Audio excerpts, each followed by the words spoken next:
Nós faremos hoje a leitura do capítulo 7, Bem-aventurados os pobres de espírito, os itens 1 e 2, com o tema O que é preciso entender por pobres de espírito. Item 1. Bem-aventurados os pobres de espírito, porque deles é o reino dos céus. São Mateus, capítulo 5, versículos 3. Item 2. A incredulidade se divertiu com esta máxima. Bem-aventurados os pobres de espírito.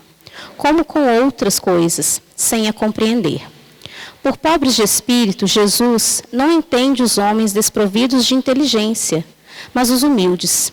Ele disse que o reino dos céus é deles, e não dos orgulhosos.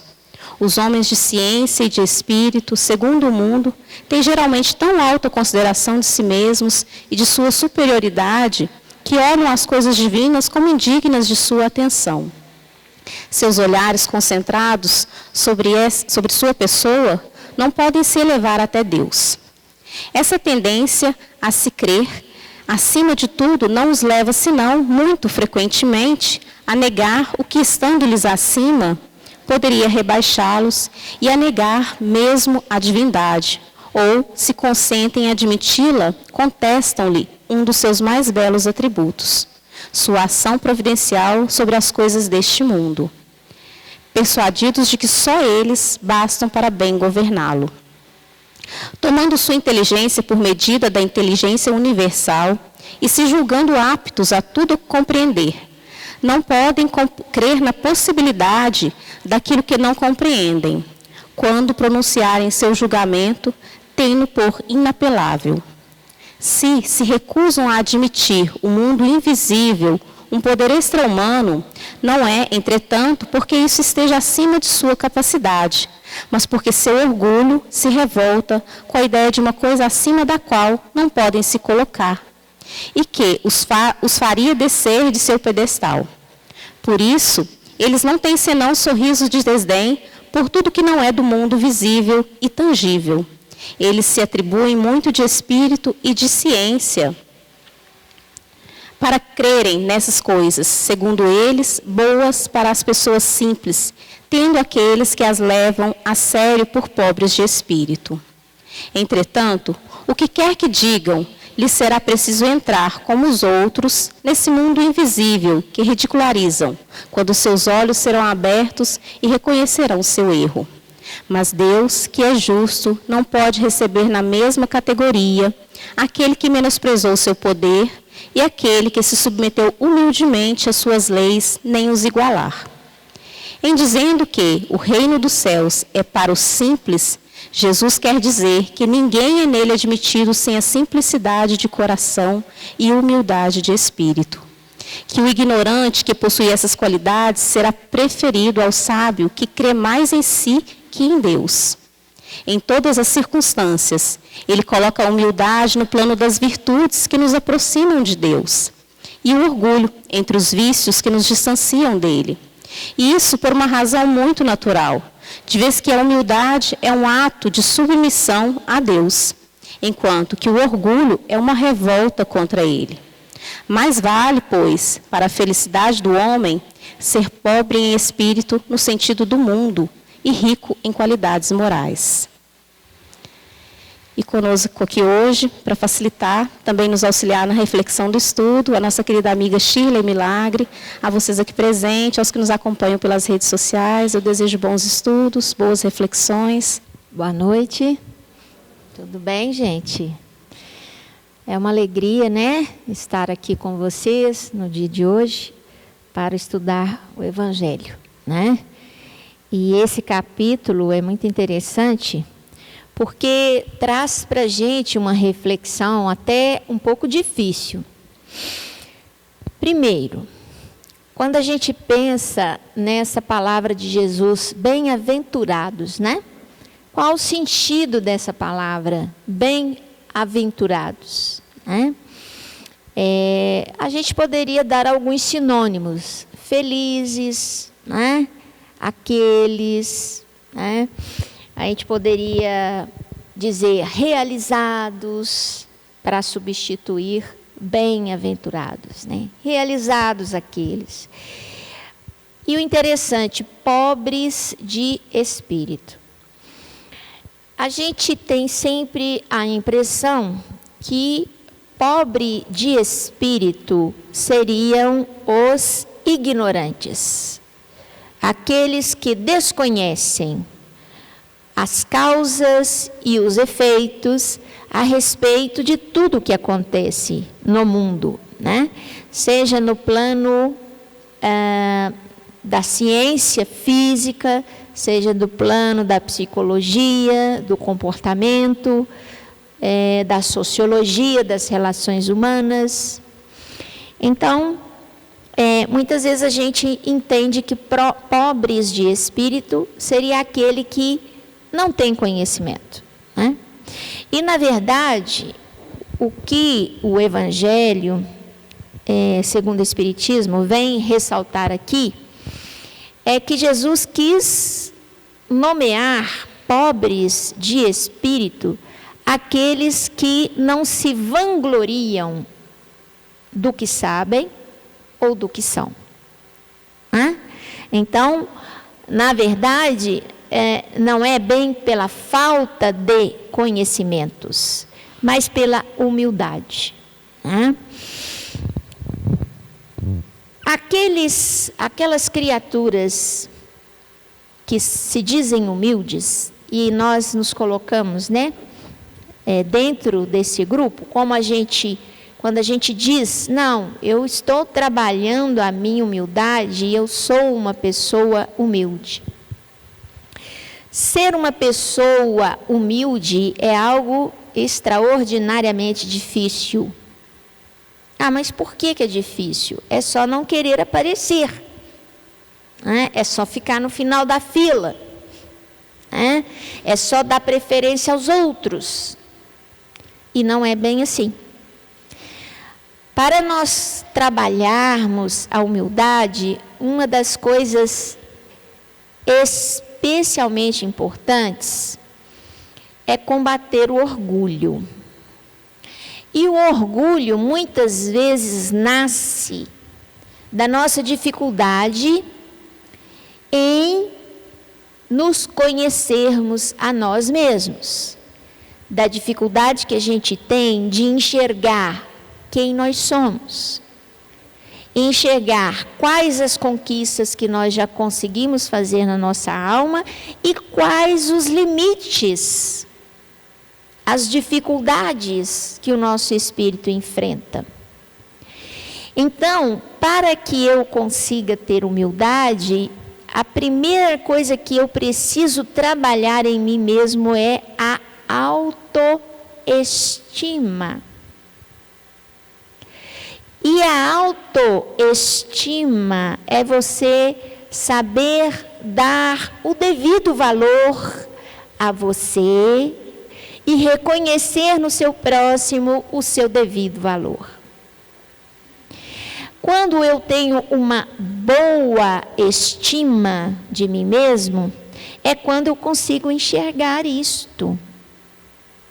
O que eu já consigo exercitar no meu dia a dia, os sentimentos que embasam as minhas decisões, o que eu já conquistei. E as dificuldades que eu ainda tenho. E isso eu só consigo fazendo através do conhece-te a ti mesmo. Então a humildade nos pede um reconhecimento de si mesmo. O que eu dou conta, o que eu não dou conta. O que eu devo, o que eu não devo. O que eu posso, o que eu não posso. O que eu quero, o que eu não quero. Então, esse conhece-te a ti mesmo é a base da boa estima, Ao invés de falar autoestima, vamos colocar uma boa estima. Porque a psicologia muitas vezes nos confunde, em nos dizendo muitas vezes que você ter uma autoestima elevada significa, às vezes, você acreditar que é o que você realmente não é. E nós temos que ter esse cuidado. Através do conhece a ti mesmo, a gente conquista o reconhecimento dos nossos valores morais e espirituais e o reconhecimento dos valores espirituais e morais daqueles que caminham conosco, do nosso próximo. Por isso Jesus diz: ama-te, ama ao próximo como a ti mesmo.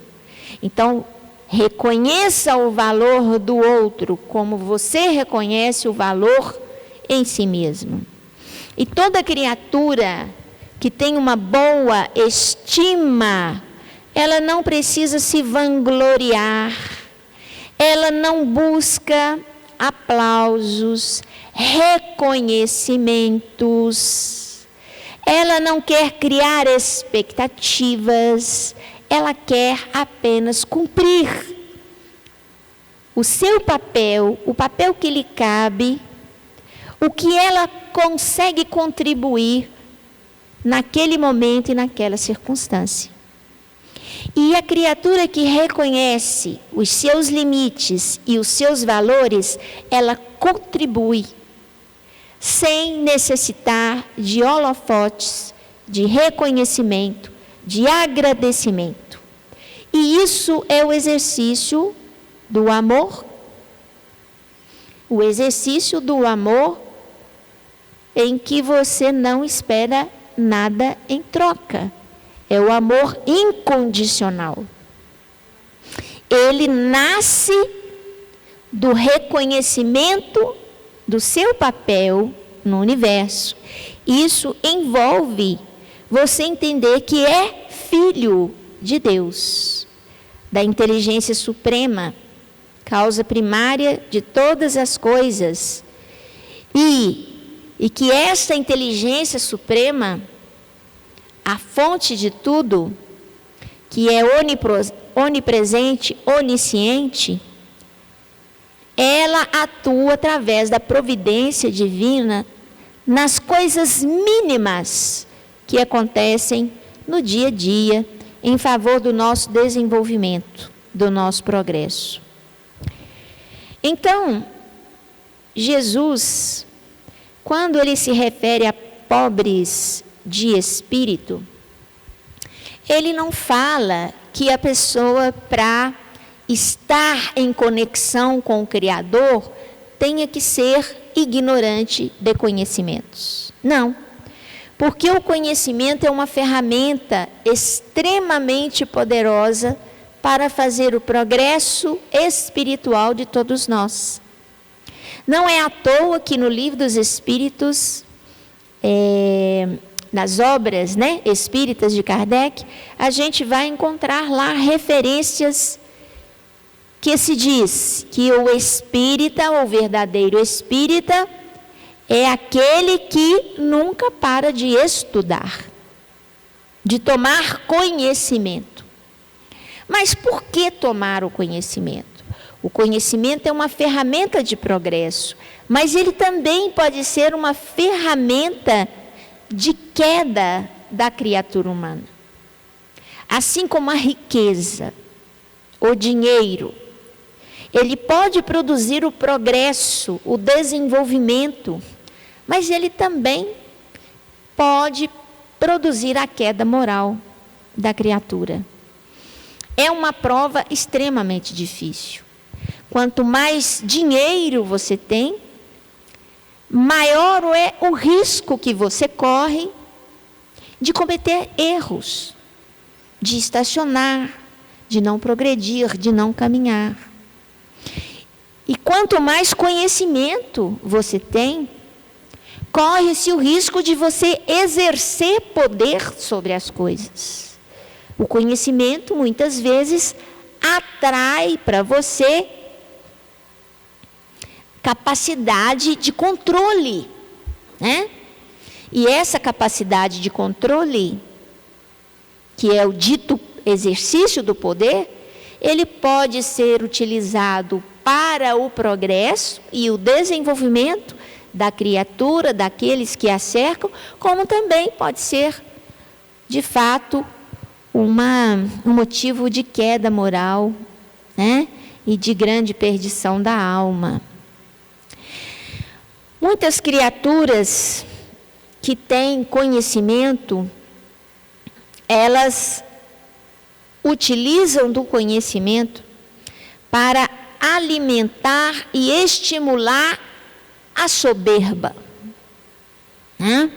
Então, o conhecimento muitas vezes nos coloca, nos leva, nos conduz a acreditar que nós, por sabermos mais, desprezamos aqueles que têm menos conhecimento, né? E muitas vezes nos colocamos em posição superior ao outro. É diferente eu me colocar em posição superior ao outro e eu me colocar a serviço do outro com as conquistas que eu já fiz.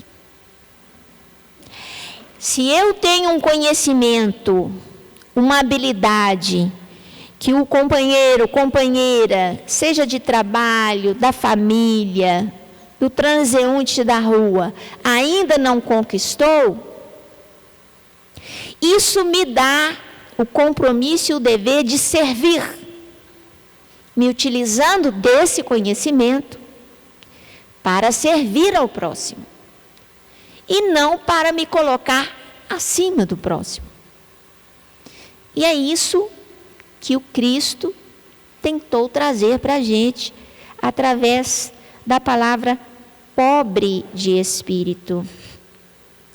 O conhecimento, apesar de poder nos estimular a soberba e o orgulho, a vaidade, ele é uma ferramenta que fortalece a nossa fé, porque quanto mais conhecimento eu tenho, mais compreensão, entendimento e mais firmeza diante dos acontecimentos da vida, sejam quais forem. O conhecimento, ele fortalece a nossa coragem para enfrentar os desafios, porque nós nos sentimos mais seguros, firmes, porque temos a compreensão e o entendimento do mecanismo e do processo que envolve determinada situação que eu estou envolvida. E eu falo isso, não falo apenas da doutrina espírita, do lado espiritual e moral, mas também na condição física e dos desafios da vida material, né? Isso vale para tanto o aspecto do desenvolvimento espiritual, quanto do aspecto do desenvolvimento material. Então, o conhecimento, ele também nos ajuda a desenvolver a tolerância, a resignação, a resiliência e, sobretudo, a compaixão, né? Então, se por um lado o conhecimento desdenha, humilha, cria muitas vezes comentários sarcásticos, irônicos, inadequados, comportamentos que vão se desdobrando em situações de constrangimento, de tristeza,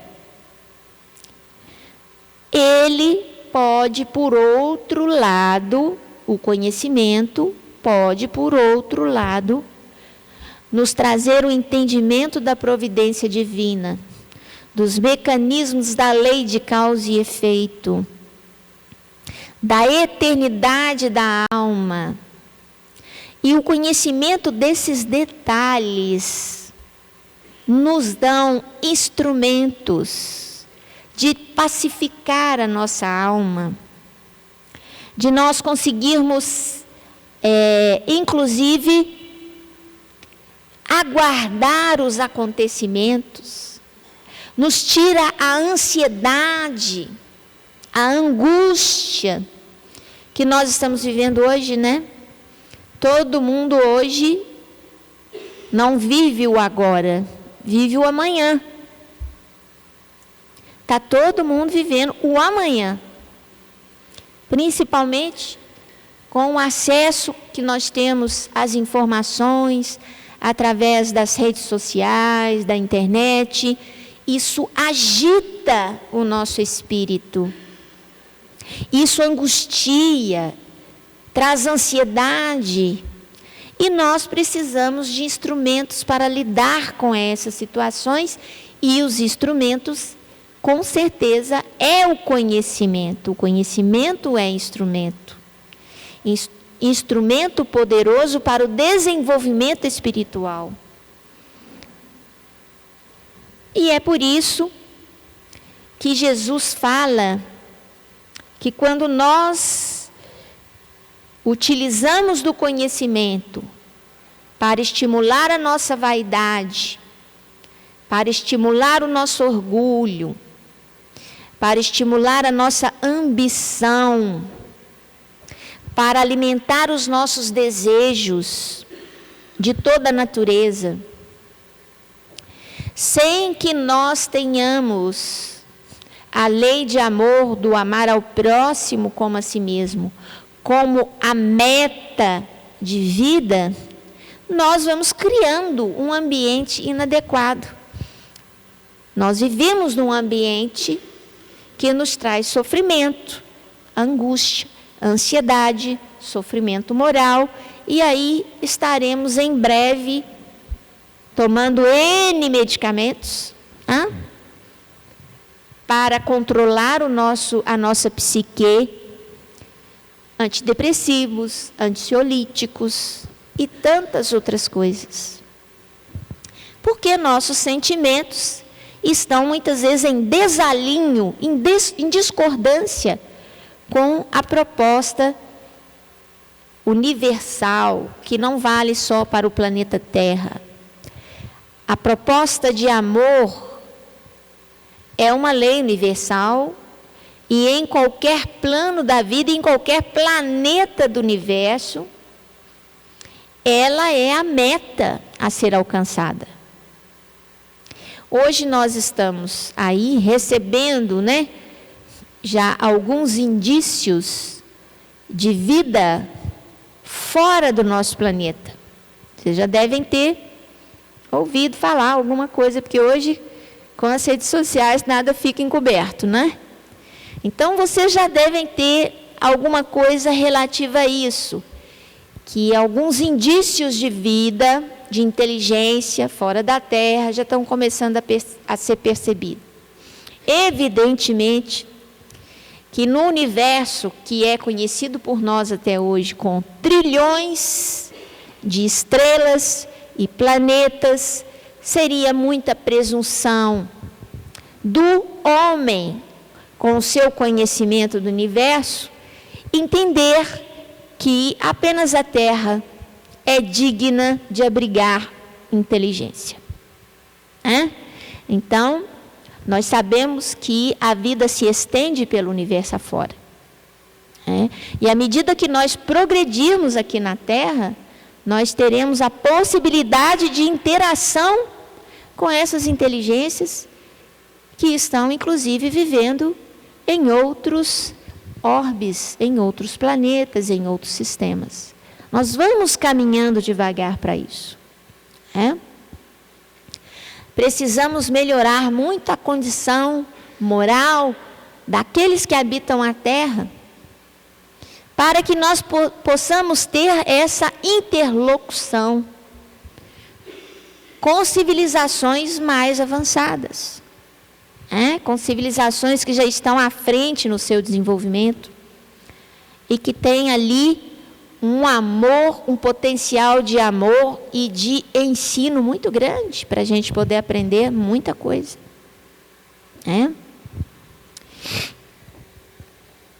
Então, na presença da humildade, da simplicidade, o conhecimento se torna uma força motriz.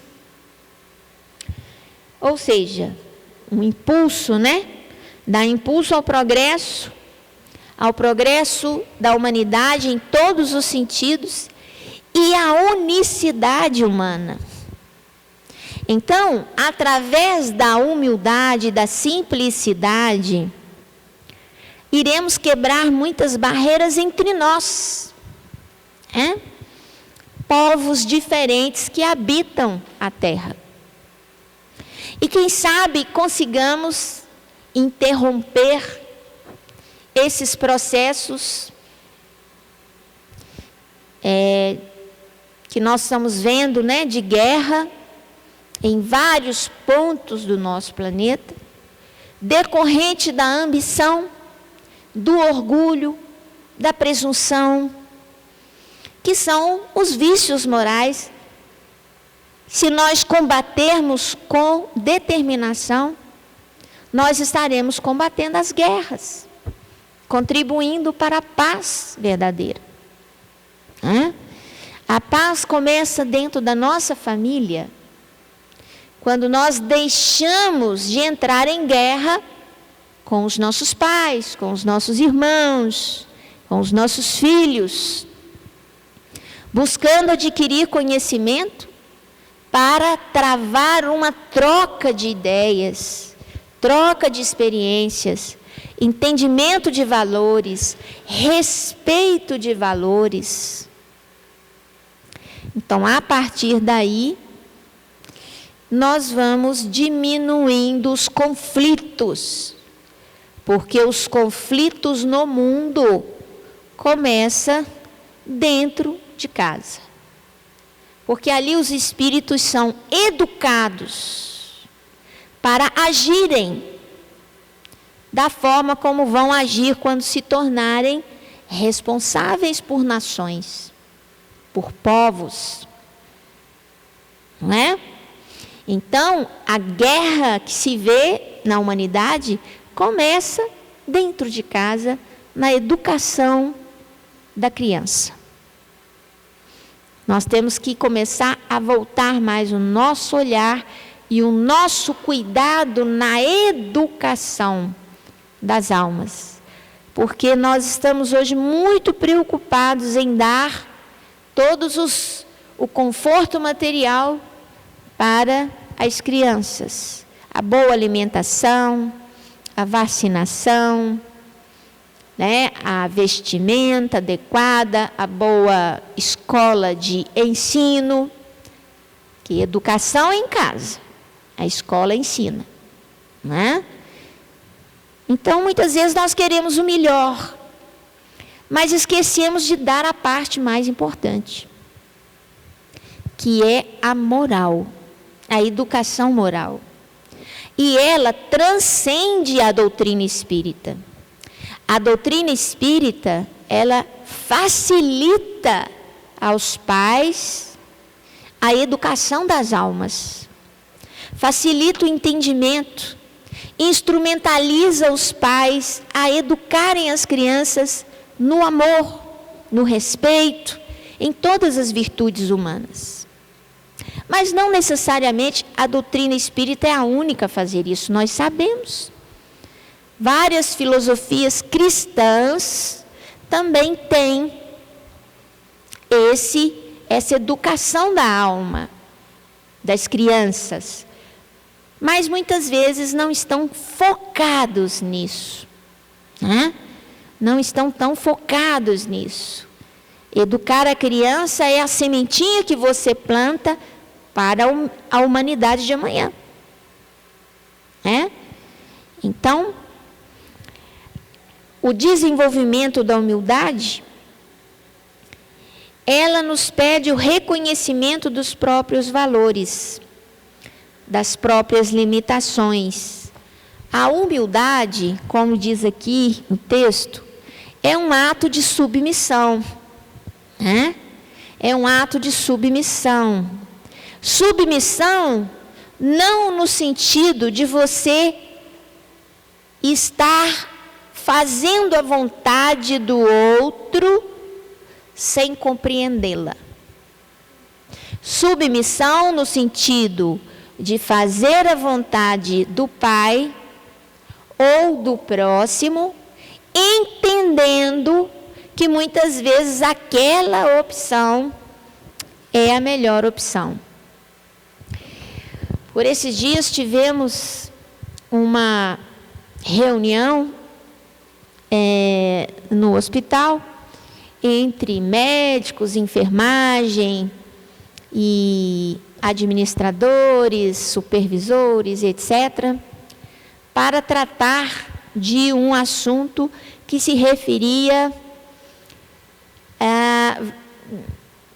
ao ambiente de nascimento do bebê no hospital. Estávamos tratando desse assunto. E havia uma discussão entre médicos, enfermeiros, infectologistas, né? E cada um defendendo, como se diz, a sua ideia, né? No fim das contas, chegou-se à seguinte conclusão: ninguém aqui quer vencer ninguém. Ninguém é vencedor. O que nós temos que fazer? Nós temos que focar no bebê. O que é o melhor para ele? E aí disso saiu uma decisão conjunta de equipe. Enquanto nós estivéssemos ali, cada um defendendo a sua razão, nós não conseguiríamos chegar a uma ambiência adequada para o bebê nascer. Porque o foco não estava no bebê. O foco estava, cada um, em si mesmo, querendo ganhar a razão. Né? Para que saísse ali, a decisão foi a decisão que eu achei que era certa. Né? Então, e muitas vezes nós entramos nesse desatino dentro de casa, no trabalho, né?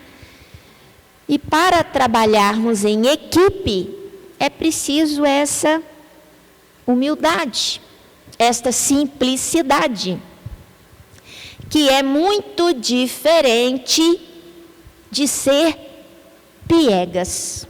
Né? Às vezes, eu,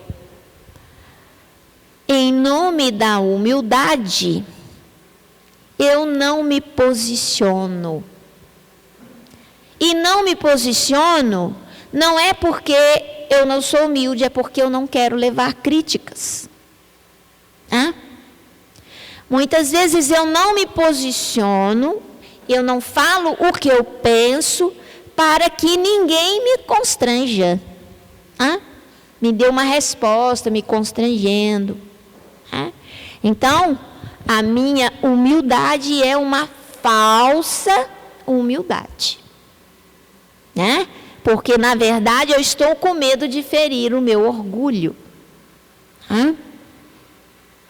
E a gente tem que ter muito cuidado com isso, principalmente dentro da doutrina espírita, quando nós começamos a estudar a doutrina e a gente percebe o Evangelho e a gente se entusiasma, né, com o Evangelho, e a gente acha que a gente consegue se evangelizar da noite para o dia. E começa a se transformar numa pessoa que não é real. A pessoa real, ela está abafada.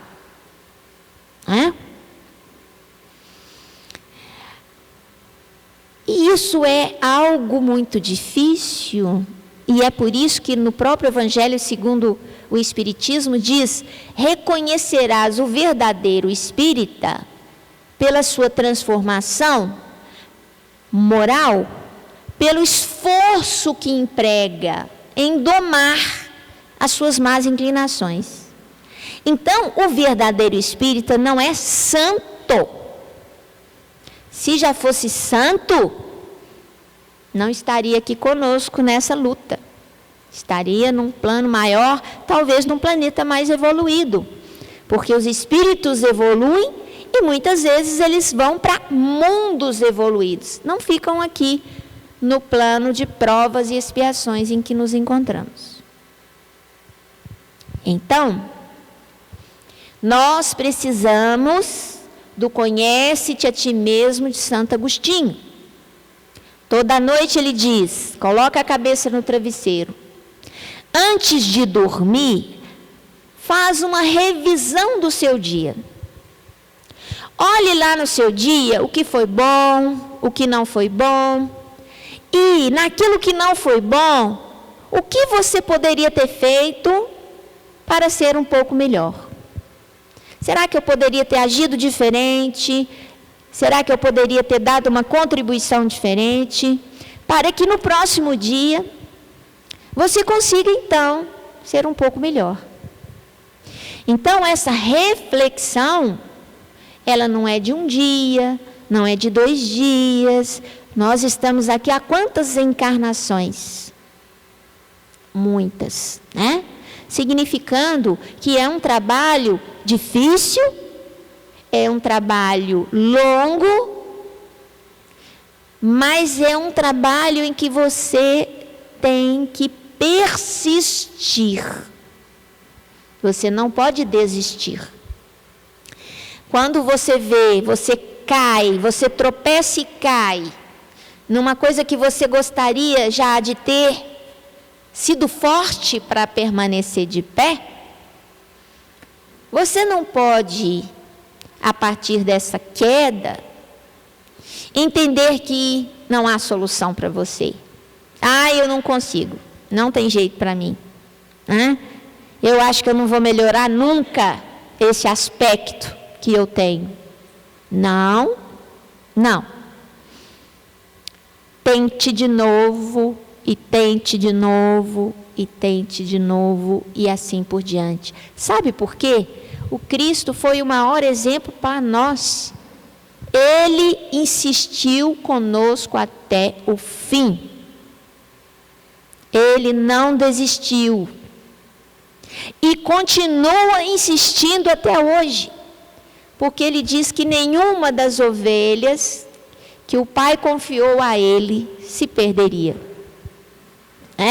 Ele está determinado e ele tem certeza que vai realizar esse processo, essa missão. E nós precisamos nos espelhar nele. Nós precisamos entender que ser um espírito melhor a cada dia é uma missão que cada um de nós tem. E que a gente exercita essa missão nas pequenas coisas do nosso dia a dia. São pequenas sementes plantadas que vão originar no futuro os frutos necessários para a nossa felicidade, a nossa realização, a nossa bem-aventurança. Portanto, a humildade é uma submissão. E o orgulho é uma revolta. É não admitir a sua própria limitação. E é tão bom, e isso assim, os psicólogos, eles falam muito sobre isso, que você está amadurecendo espiritualmente, quando você consegue olhar para as suas falhas e não sentir culpa, sentir a necessidade de reparo, de fazer diferente, mas não carregar a culpa, porque a culpa nos entorpece, a culpa nos trava, a culpa nos deixa pessoas tristes, pessoas nubladas, cinzas.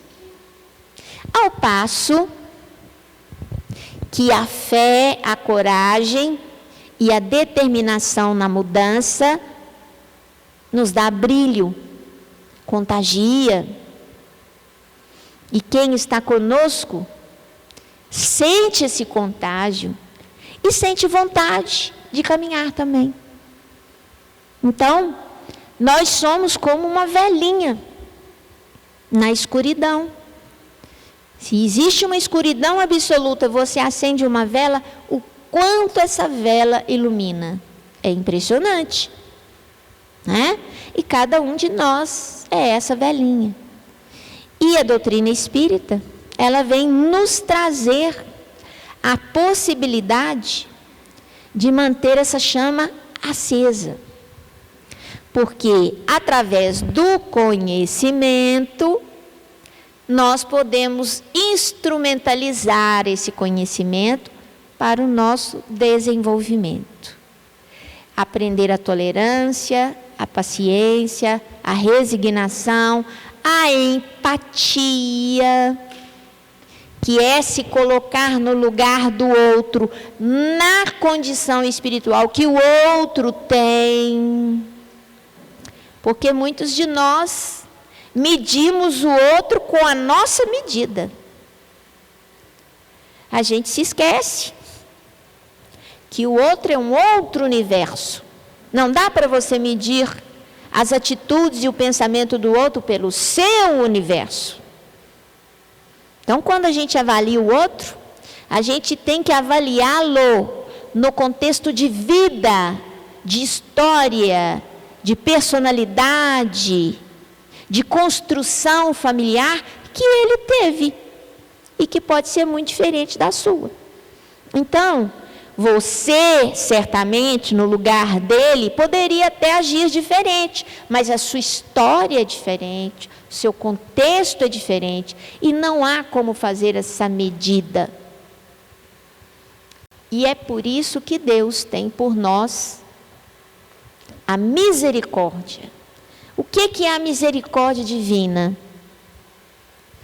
A misericórdia divina é este olhar amoroso que nosso Pai tem para cada um de nós, reconhecendo em nós a nossa história, a nossa experiência, todos os fatores que contribuíram para aquilo que somos hoje.